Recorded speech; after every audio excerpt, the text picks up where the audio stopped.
All right. So it's actually a little bit of an old or cliche saying at this point that if you've got a truck, then you'll have a lot of new best friends.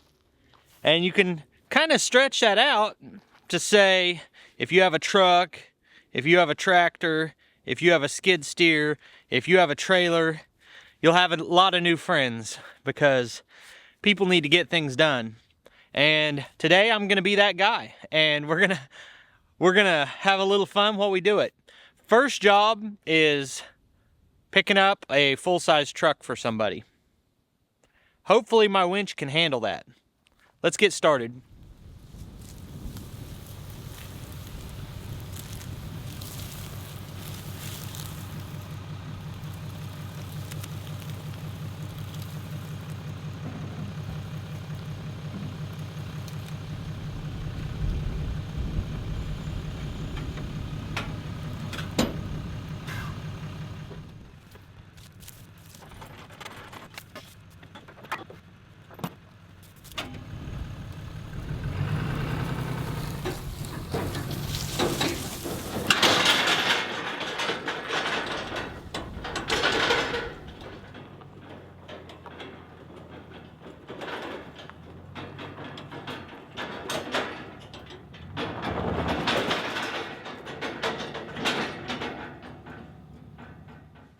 I was originally planning to leave the winch on the trailer at all times, but my setup is long enough that sometimes I'm right up against the front edge and I have to take it off.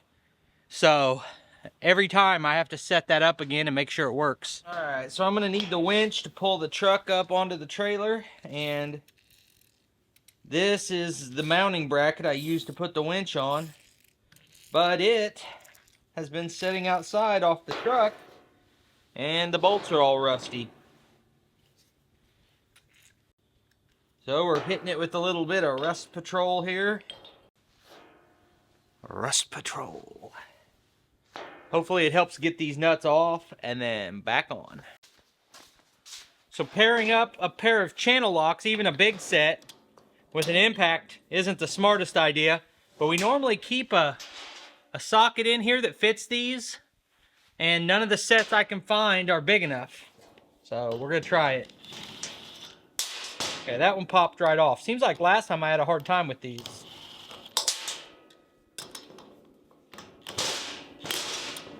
Okay. Yeah, two of them were almost all the way off. It's the other two.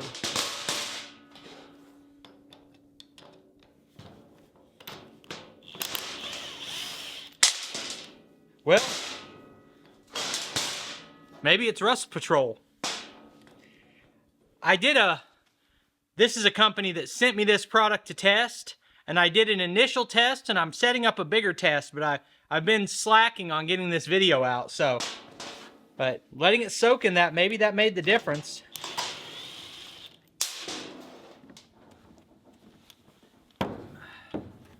So I did have plans for today, but it wasn't anything that was time sensitive. So I can always mess with that PTO shaft tomorrow or the next day or whenever on the flail mower. So this isn't probably the best setup for a winch, but I don't use it that often. And as someone who doesn't fabricate, it was an easy way to set this up for me.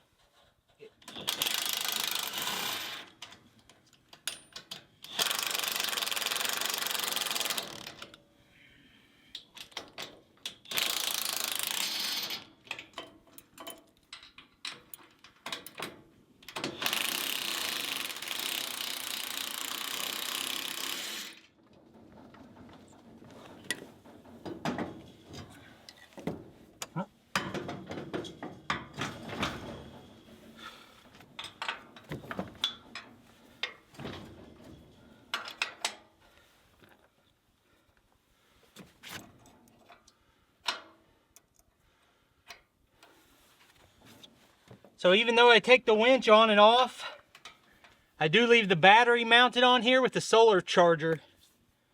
So hopefully that solar charger does its job and we're ready to go. All I have to do is plug in this quick connect and we've got power. All right, let's see, we're in here.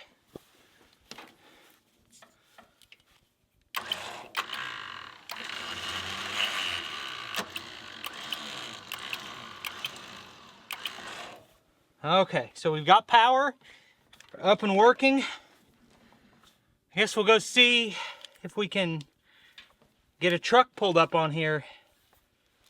The winch is rated at 12,000 pounds, but there's a lot of variables that go into what you can actually pull with one.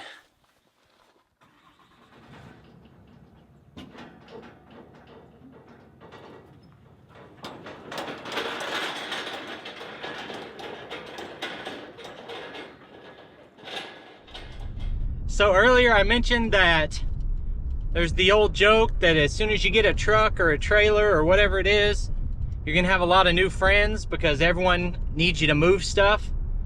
And it's very true, but also I like to be that guy. So for me, I focus a lot in life on being capable of solving problems.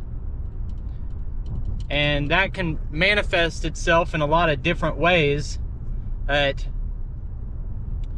if somebody I know has a problem, I want to have the ability to solve that problem. Now, there's a certain level of frustration that comes in, especially, can I borrow your trailer? Can I borrow this? Can I borrow that? But I also try to remember being that guy who didn't know how to do anything and didn't have anything. And when a problem comes up, like, who do I know that solves problems? And, you know, you think about what really matters in life. Like if someone damages your, you know, I could be doing a favor for someone and have a blowout, damage something, have some kind of problem. There's wear and tear on equipment. And, you know, it's my time and everything involved. But at the end of the day, you think about what really matters. I want to be that guy. So I'm going to see if I can get some free labor out of my son-in-law who needs this truck moved. After we get done, I've got another potential job I'm going to go look at and see if I can make him help me with it. So we'll see how it goes.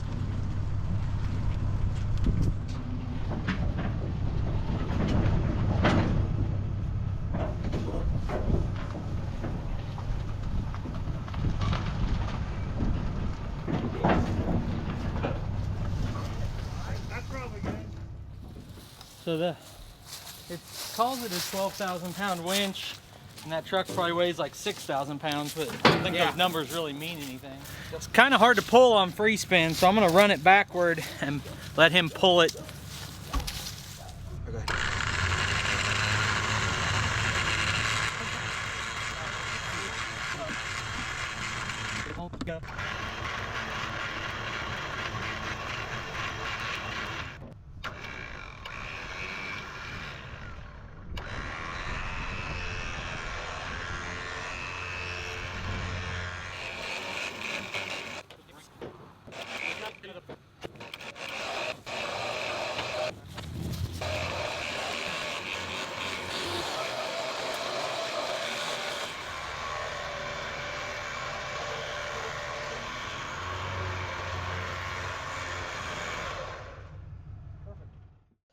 On the way to drop the truck off, I stopped to look at the other job I'm giving a bid on.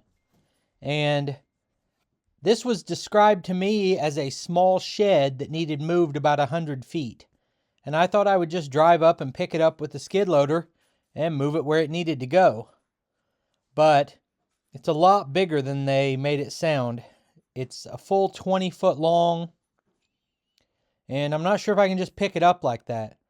I'm thinking I could probably drag it with the way the underneath of the building is constructed, but I'm going to talk more about that at the end of the video, and I'd like to hear your thoughts, because most of you guys know what equipment I have available to me.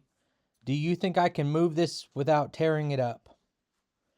It's almost new, so it's not like it's old and falling apart.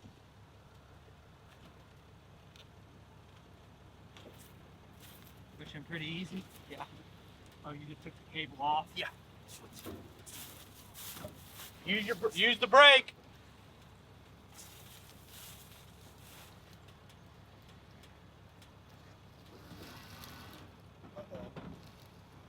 Go. Don't get hurt.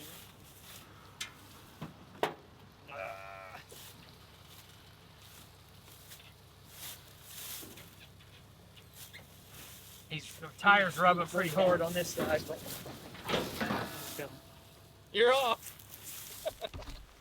Well, I'd say overall that went pretty smooth. We got the job done. I was talking earlier about everybody being your friend when you've got a truck or trailer. It's funny because since I also have this YouTube channel, people know that I want to make videos about interesting things. So the call starts off a lot of times with, hey, I got a video idea for you. What that really means is I need something done. But, you know, it all works out. So the big question is, do you guys think I can handle that building? It's 20 feet long, probably 10 or 12 feet wide.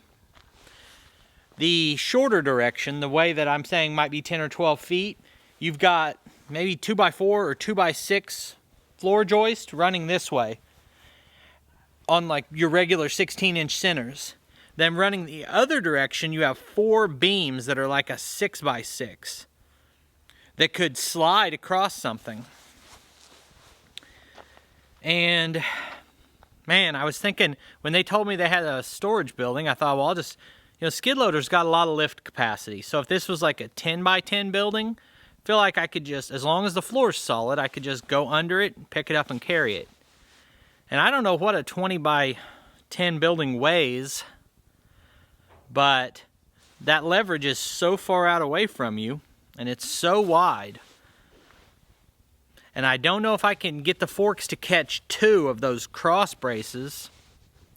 I don't think that the tractor could lift one side and let the skid steer lift the other. If you wanted to move it with 2 machines, you'd really have to be coordinated with what you were doing so you didn't slide off one set of forks. It's possible we can put something under it and let it slide on those skids. It really only needs to move 50, 60 feet. I just got to give it some thought. I'm going to go back out there and look at it again. It's a deal where, like, if you had a bunch of logs laid out that were all about the same size, like 8-inch rounds, you could lay all those logs out and drag it, and it would roll across those. If it was okay to just drag it, so if there wasn't a road there, I'd just drag it, and it'd be no problem. I'd go up under it, lift a little bit, and strap all the way around the building back to the forks and just drive backward. And maybe I could still do that, but we'd be dragging it across the road. Honestly, that might work. I'm going to think about it. I'm going to read all your comments. I've got a friend that is pretty smart and good at getting things done, and we'll go look at it again together and make a decision. But you might see a video of me trying to move that building coming up. Anyway, I appreciate you taking time to watch this video. I'll put links on the screen to a couple more of our videos, and I'll see you next time.